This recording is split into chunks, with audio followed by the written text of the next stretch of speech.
So good afternoon, everyone. 70 years ago today, 12 courageous nations came together to form an alliance that to this day remains the bedrock guarantor of Western security and democratic liberties. Today, our 29 nations believe in our founding mission. We believe in deterrence to keep the peace. We believe in our common defense as captured in Article 5 of the treaty. We believe that Western democratic ideals are worth defending, and defend them we will.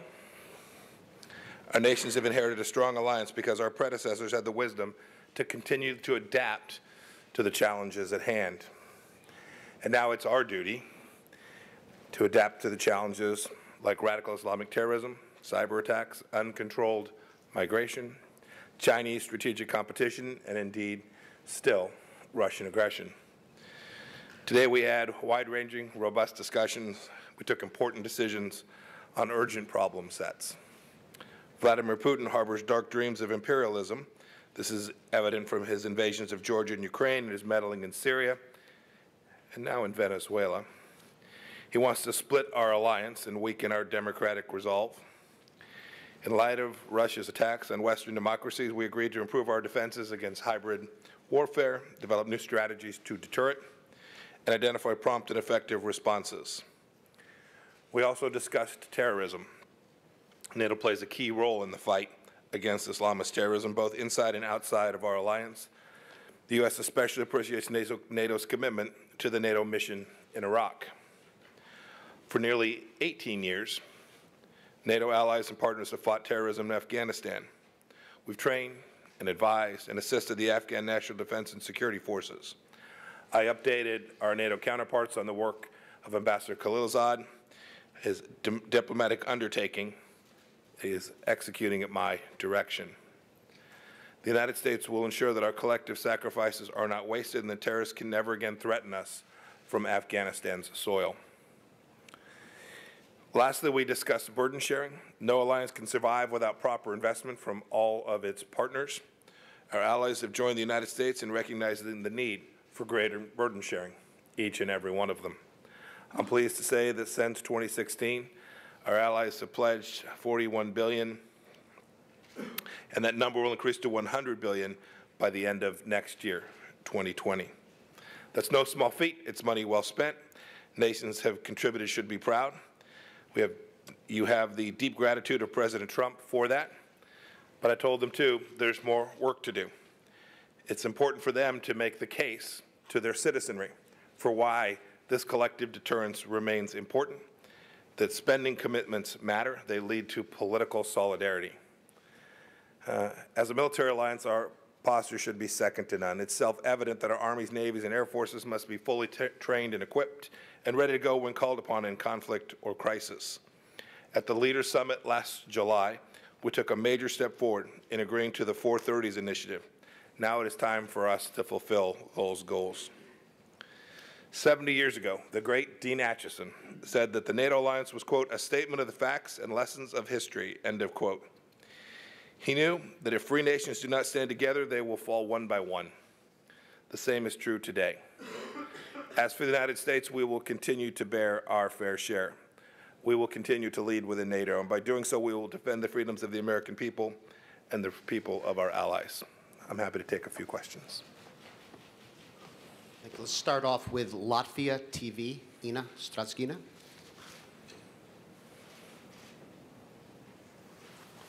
Thank you so much. Mr. Pompeo, Ina Stratskina, Latvian television, seeing growing aggression of Russia, do you see that NATO presence in the Baltics is sufficient, or would you see even plans to strengthen it even more? So there's lots of discussion always at this meeting, at the summit, at the leaders' meeting last July, about proper allocation of resources. Where are the right places? Where do we need to do more? We've certainly talked about that as a geographic matter, so I don't have anything to add with respect to the Baltic states today.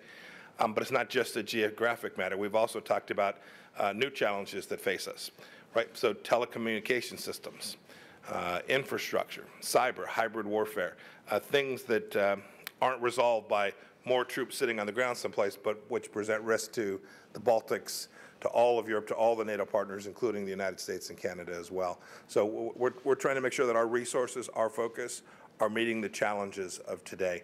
We talked a lot about it, the 70th anniversary, we talked a lot about the history of the founders of the 12 nations that began this important alliance, and the fact that it's now our time, the leaders of today, to take on the mantle and the challenges that the world presents to NATO today. Let's go to BBC, Barbara Plett-Usher. Test. It's working now. Mr. Secretary, on Turkey, the Turks are disputing your readout of the meeting you had with the Turkish foreign minister this week. So my question is, have you made any progress in meetings this week on issues like the S-400s and northern Syria, or have things actually gotten worse? And then I have another question about China. NATO allies have not followed U.S. requests to cut off Huawei. So do you think that that could become a risk for intelligence sharing and military communications in the alliance in the future? So as for the first question, I reread, I saw the comments by my Turkish counterpart. I reread the readout of our meeting. Spot on. Stand by every word of it. We are continuing to have conversations. I think the Turkish government understands the American position quite clearly. I think I heard the Vice President speak to that yesterday as well. Our position hasn't changed. There's great opportunities for the United States and Turkey to work closely together, and I had a good long conversation with the Turkish foreign minister yesterday, and I'm very confident we'll find a path forward.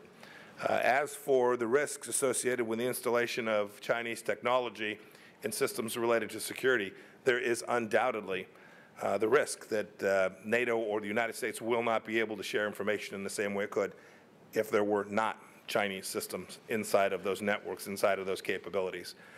We've done our risk analysis in the United States. We have now shared that with our NATO partners, with countries all around the world. They understand the concerns, not our concerns, but the factual concerns associated with companies so deeply connected to their own government, who would be willing to act at the behest of their government, the risk that that presents to information management. And we've made clear that if the risk exceeds the threshold for the United States, we simply won't be able to share that information any longer. And our task is to do education, make sure they understand every sovereign nation that will make its own decision, and then the United States will make its decision. Let's go to Italy, La Stampa, Paolo Mastrolilli. Thank you very much. Two questions. Today, the Libyan General Haftar ordered his troops to march on Tripoli. Did you discuss this issue in terms of the terroristic threat from the south?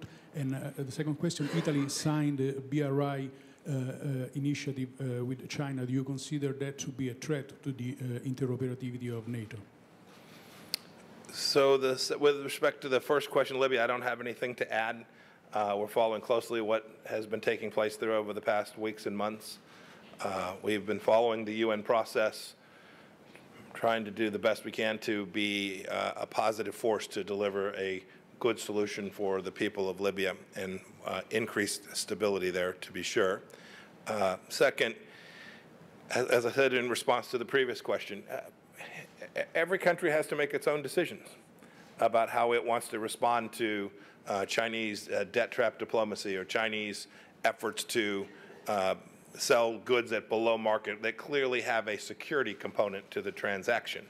But each nation will make its own choices. Then the task falls to every other country to observe that, see what risk it presents to them if they begin to engage in those systems, in that infrastructure, that IT infrastructure or transportation infrastructure, and respond to that threat. Germany, DPA, Ansgar Haas. Let me just add one thing to that.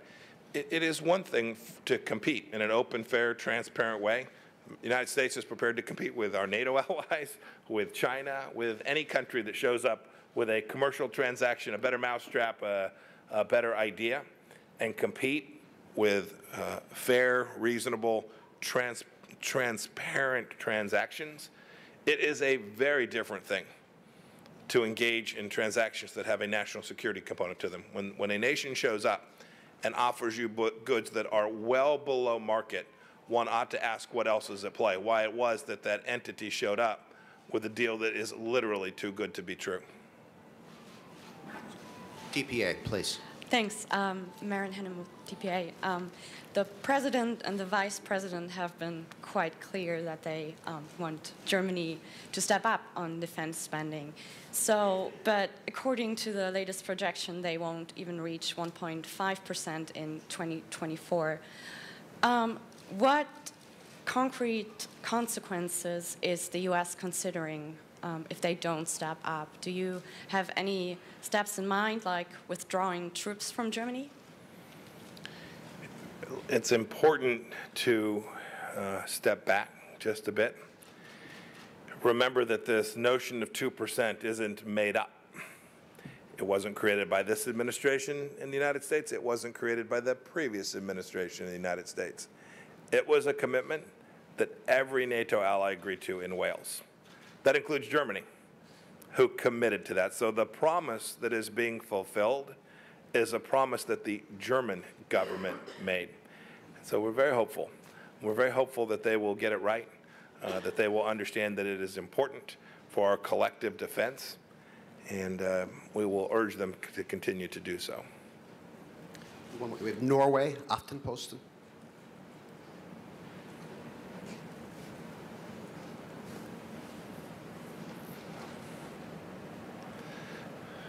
No? Please, go ahead.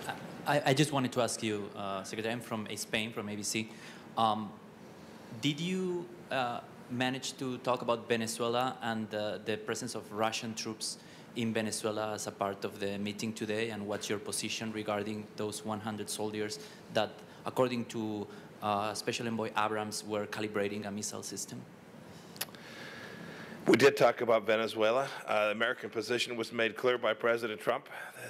They need to leave. And we talked about that. We talked about that in the context of Russian efforts all around the world, whether that's efforts in Ukraine, the Russians' continued malign activity in Syria. We talked about it in Venezuela. We talked about what they did in the Sea of Azov. In each case, we are doing our best collectively to respond. In the case of Venezuela, the United States has its responses being prepared as well. Let's do one more question. Sir, in the pink shirt back there, please. Yes. Hello. My name is Farhad Pouladi. I'm with the Voice of America Persian Service. In your morning's remark, you said NATO should seek peace through strength in era of great power competition from Russia, China, and Islamic Republic of Iran. So my question is this. What challenges the NATO and specifically the U.S. is facing from regime in Tehran? Thank you. The list is long, but let me speak about it in countries the risks to countries other than the United States. I've articulated the threat that we believe the Islamic Republic of Iran presents to our country. They are many. We've asked the Islamic Republic of Iran to simply behave like a normal nation, but let me give you a concrete example. Today, there continues to be a concerted assassination campaign inside of Europe. We've seen it. You've seen European countries respond to this threat. This is real. This isn't something that was made up. This is an effort by the leaders of the Islamic Republic of Iran. The President Rouhani, who's the president of Iran, is permitting to take place, where they're going to Europe and killing people on European soil. This is unacceptable. In Western Europe, to allow something like this to happen is just unacceptable. We are working with our partners all around Europe to make sure we all have the right information placed in the right place at the right time to reduce this risk and reduce this threat. But a second component of this is the deterrence effort, which is the undertaking that the United States is engaged in to reduce the capacity of the Islamic Republic of Iran to undertake precisely this kind of activity by sanctioning them in a way that forces them to have fewer resources so that they can create these risks around the world. I'll give you a second one we spent time on today. There are European foreign terrorist fighters sitting today in Iraq and in Syria that we now have to figure out a way to make sure do not return to the jihadi battlefield. The efforts that Iran is engaged in Syria fundamentally make that problem set more difficult. as do Iranian Shia militias that are not under the control of the Iraqi security forces in Iraq. That malign activity by Iran makes Europe, NATO countries, less secure. We talked about those. We talked about how we would collectively seek to approach them to reduce the risk to NATO members. Great. Thank you all very much for being with me today.